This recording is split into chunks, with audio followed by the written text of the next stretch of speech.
दधीची ऋषि की जो अस्थियां थी, उस अस्थियों की फेफड़े की जो हड्डी निकली थी, उस हड्डी को घिस घिस कर भोलेनाथ ने तैयार कर लिया था, क्योंकि वो अस्थि बड़ी काम की थी।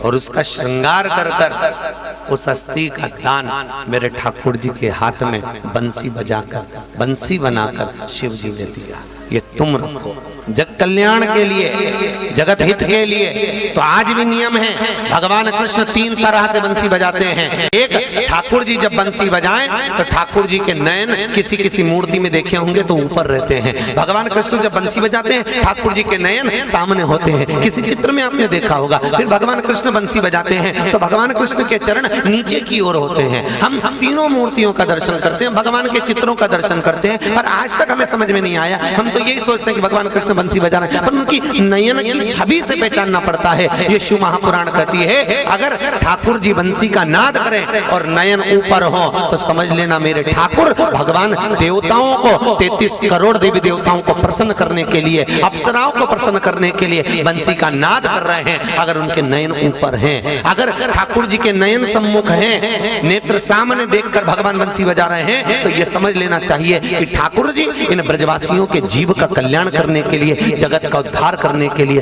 बंसी बजा रहे हैं। और ठाकुर जी के नयन अगर नीचे हैं तो समझ लेना ठाकुर जी गौ और जीवों की रक्षा के लिए बंसी बजा रहे हैं। ये 3 बंसी का नाद शिव महापुराण में करा गया।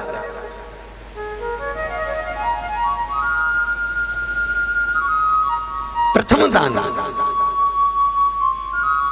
अगर दान करने की परिभाषा कहीं से निकलती है, अगर दान करने की श्रेष्ठता कहीं से निकलती है, अगर दान करने की प्रथमता कहीं से निकलती है तो शंकर से निकलती है। शंकर जैसा कोई दानी नहीं हो सकता जगत में।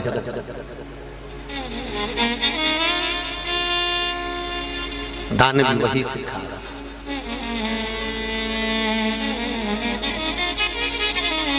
कौन देता है?